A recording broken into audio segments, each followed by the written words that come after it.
For the fight fans joining us and the millions watching around the world.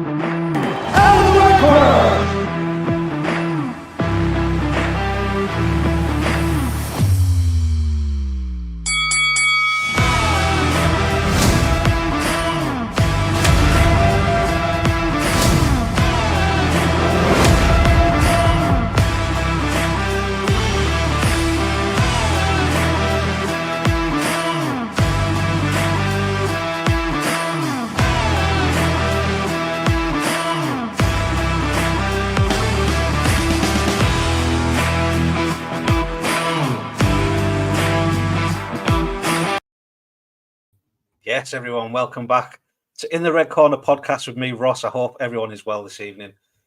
Tonight, I'm joined with George Buckell, who's going to be fighting on the BKFC Prospect show, Liverpool, the Olympia, October the 14th. Here's the fight poster for it here.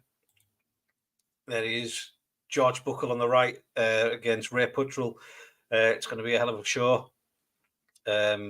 I'm looking to get some more of the prospects on as well. So anyone reach out to us that was there or that wasn't there that's going to be on the show, quite happily have you on as well. I've got a few lined up already, so looking forward to it. Again, the breaking news from last night: Danny Christie versus Jared Bowen, BKFC 55 in Leeds. It's going to be an unbelievable card as well. So George is in the background now. I'm going to bring him in. Here he is, everyone. George Buckell, ladies and gents. How are you doing, George? I'm good, mate. How are you? Yeah, look, thank you very much for coming on. It's a pleasure to have you. You're welcome. You're welcome. It's a pleasure to be on your show. Yeah, so for those that don't know, do you want to tell us a little bit about yourself, how you got started in the combat sports?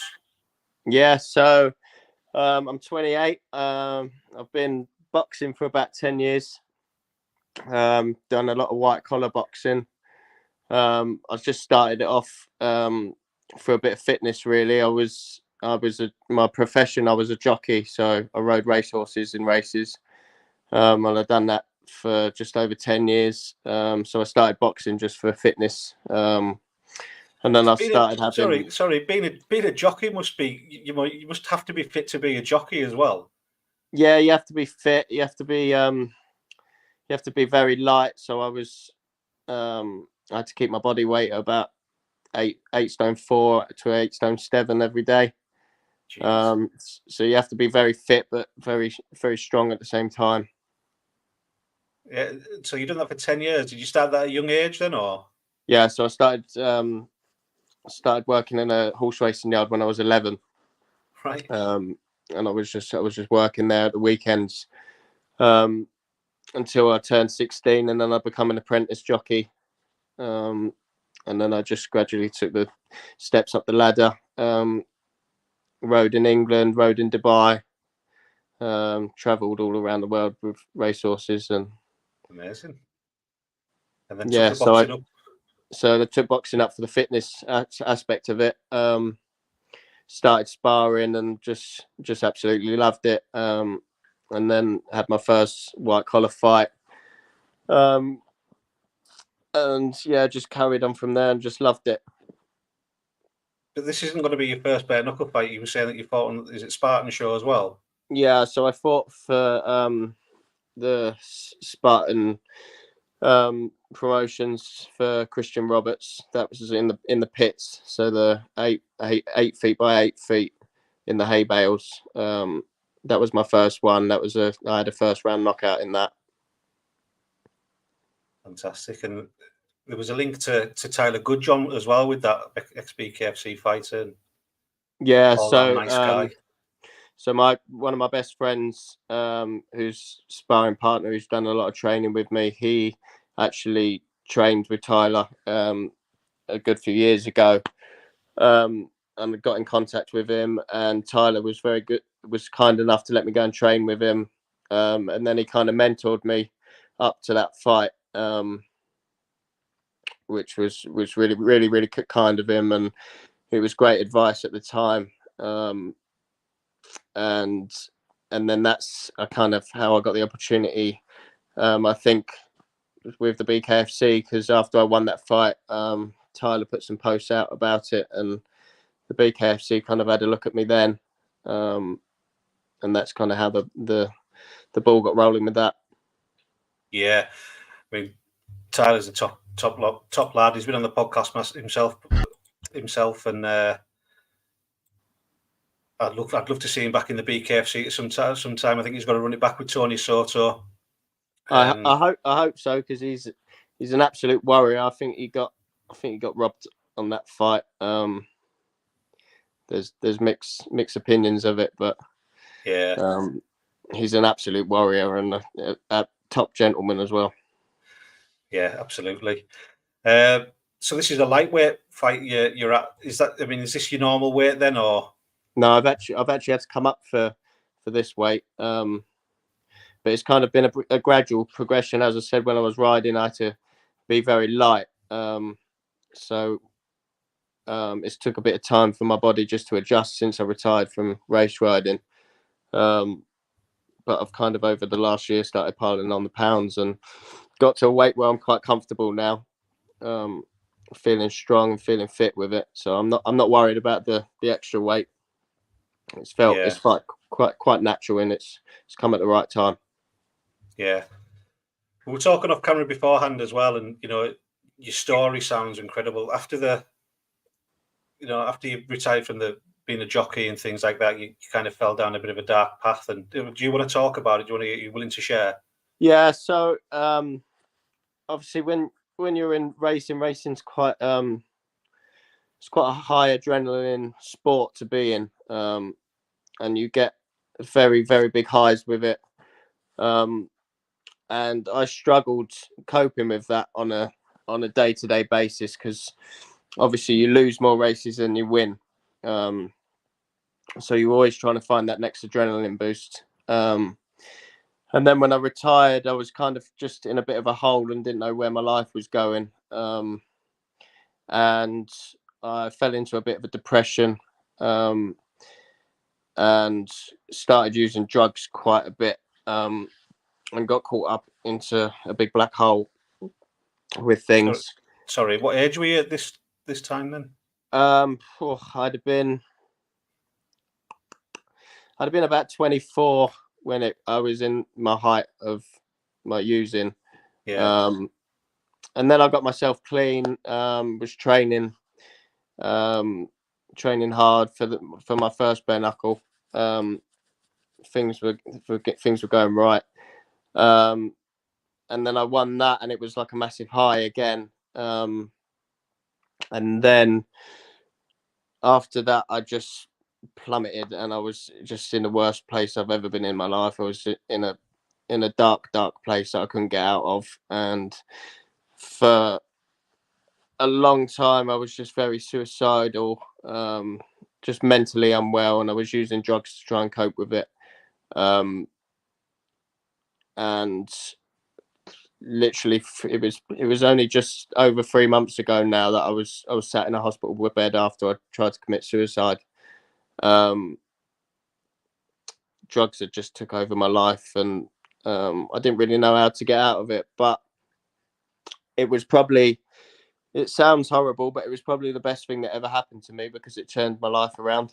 I got the right help, and I had to deal with my addiction head on. And I've been clean ever since that day, and my life's just got better and better and better. And you can kind of sit and cry about the bad things that happen in your life, but I also look at it as a positive now, because without that happening, I wouldn't be sat here today, and I wouldn't be having these opportunities that are coming towards me. Yeah.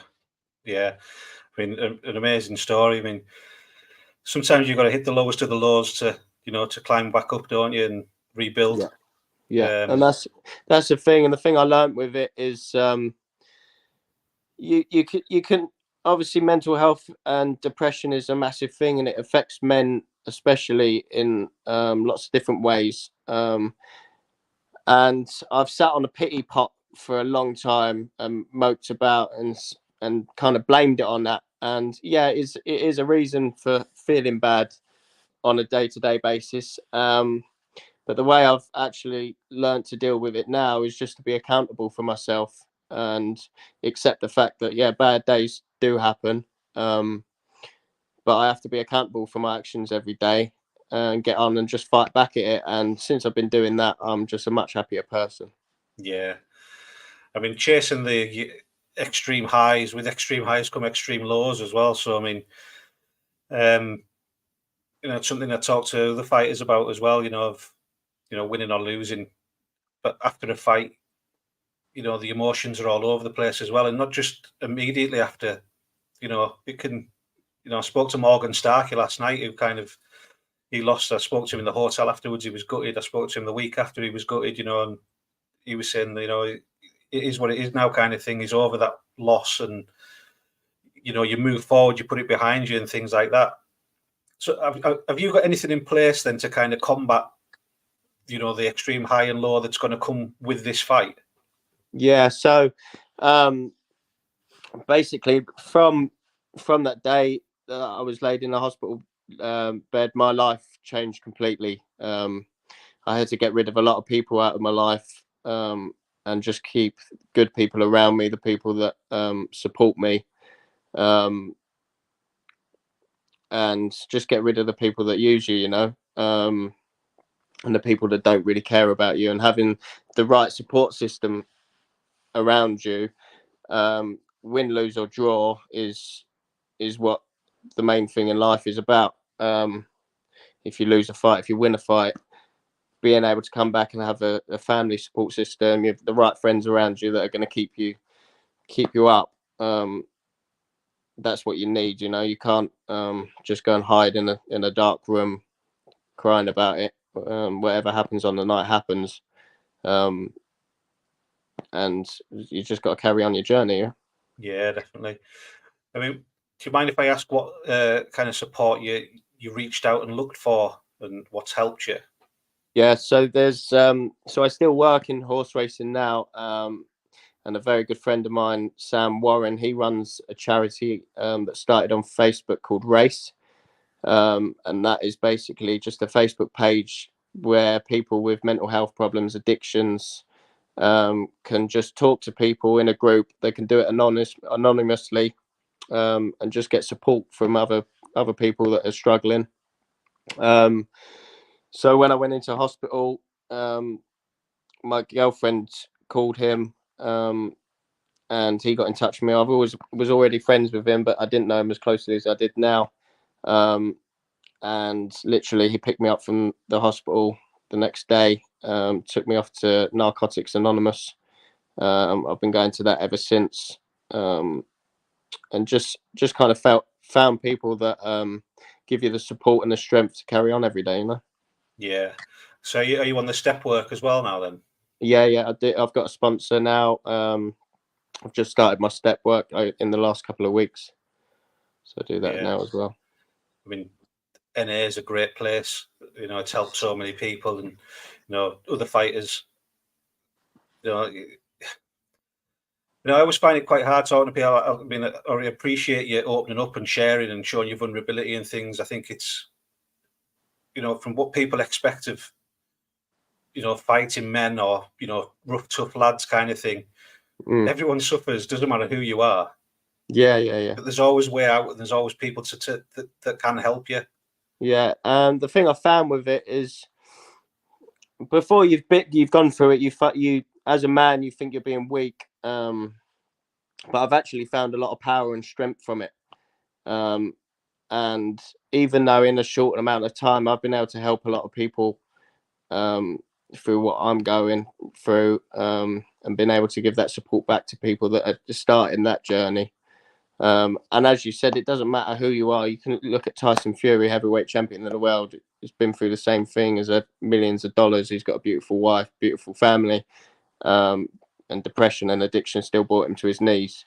Everyone hits mental health at some point in their life, and it's just what you do with it, whether you get out of it or you don't. Yeah, and like you say, so the sad thing is, like people are saying, "I need help. It's got to start with yourself as well, though, hasn't it?" Exactly. You can only get the help if you want it.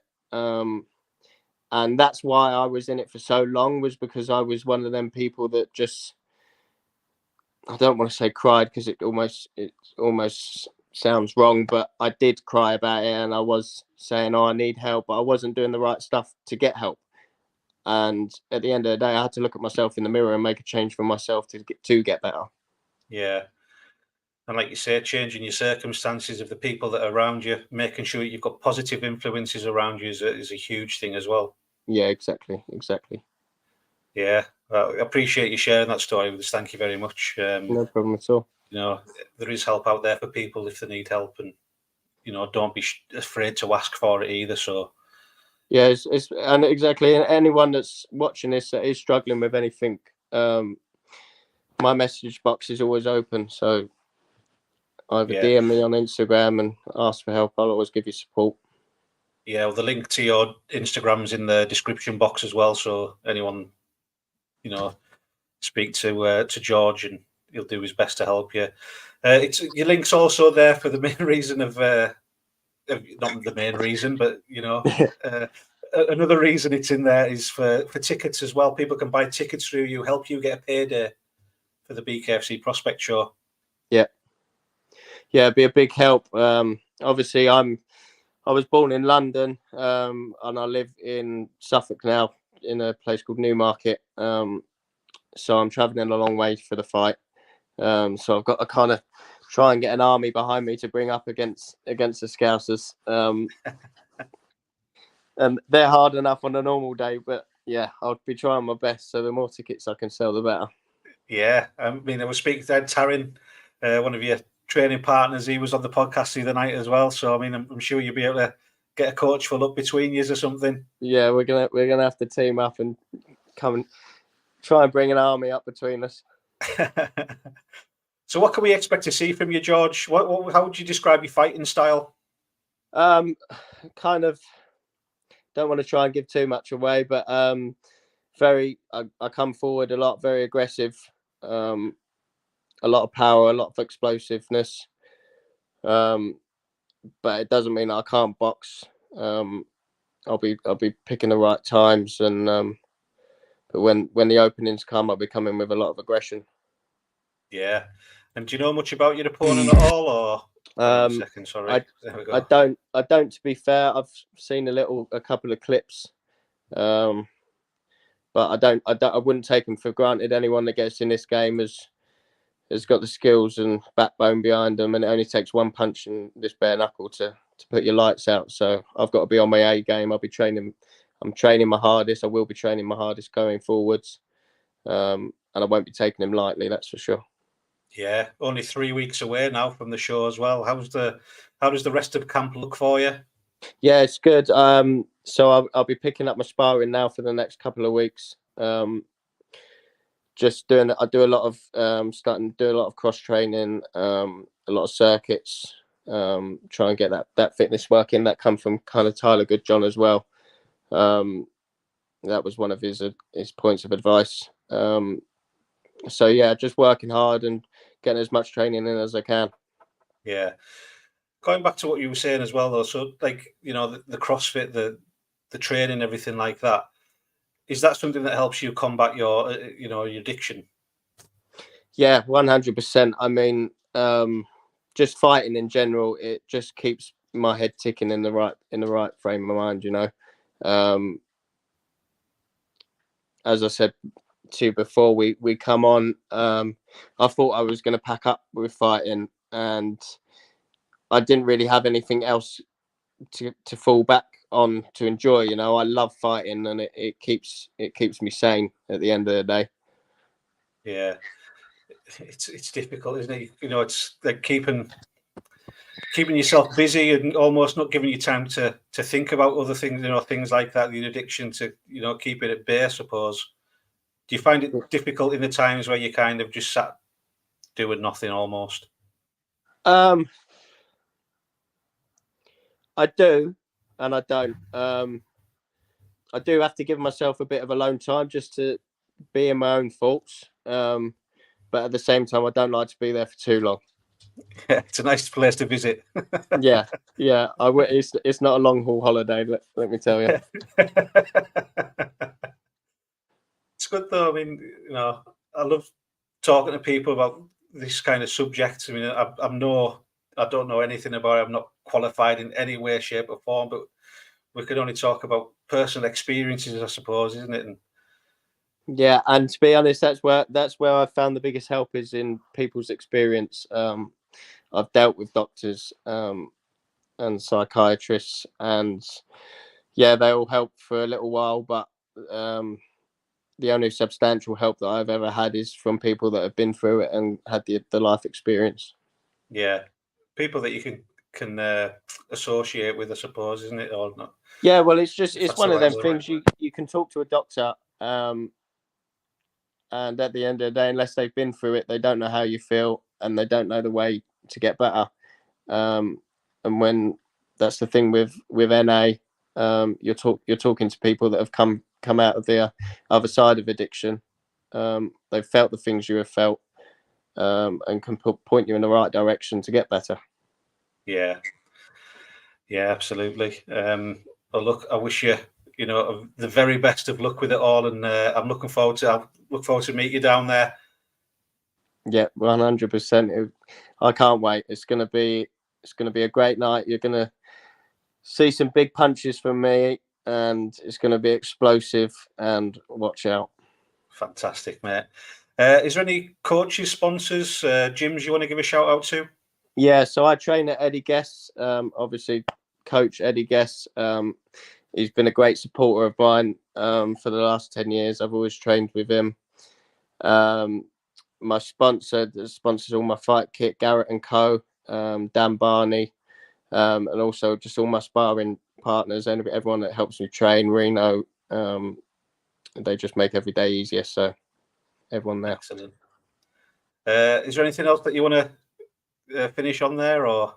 No, just can't wait to get in the ring and show everyone the talent that I've got and just make a big stamp for the BKFC. Brilliant. George Buckell, everyone. Thank you very much for coming on, George. Appreciate it. And thanks for showing your vulnerability and sharing your story. Thank you. No problem, mate. Thanks for having me on. No worries. Best of luck. Speak to you soon. You too, mate. See ya. Bit of a different twist on the podcast with that one as well, but what an amazing story, and and just shows that mental health can affect everyone, can't it, in different ways, and it's how we move forwards, what's important. But appreciate you, George, and thank you. I'll be back on Monday. I've got another guest. I can't tell you who it is yet. It's not that exciting. No, it is exciting. I can't tell you who it is yet, though. So stay tuned for that. Thank you very much to everyone. Thanks to all the new and old subscribers. Much appreciated. Hit that like button, hit the subscribe button, and don't forget to go over and watch the video of the prospects, the full sparring rounds, the workout that they've done, the morning, the afternoon session.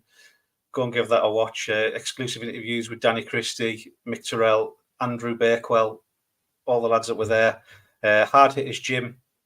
I want to give a shout out to Violent Gentleman as well, the clothing brand, who should be sending me some new clobbers soon. Thank you very much for that, pal. And have a good weekend, everyone. Speak to you all soon. For the fight fans joining us and the millions watching around the world,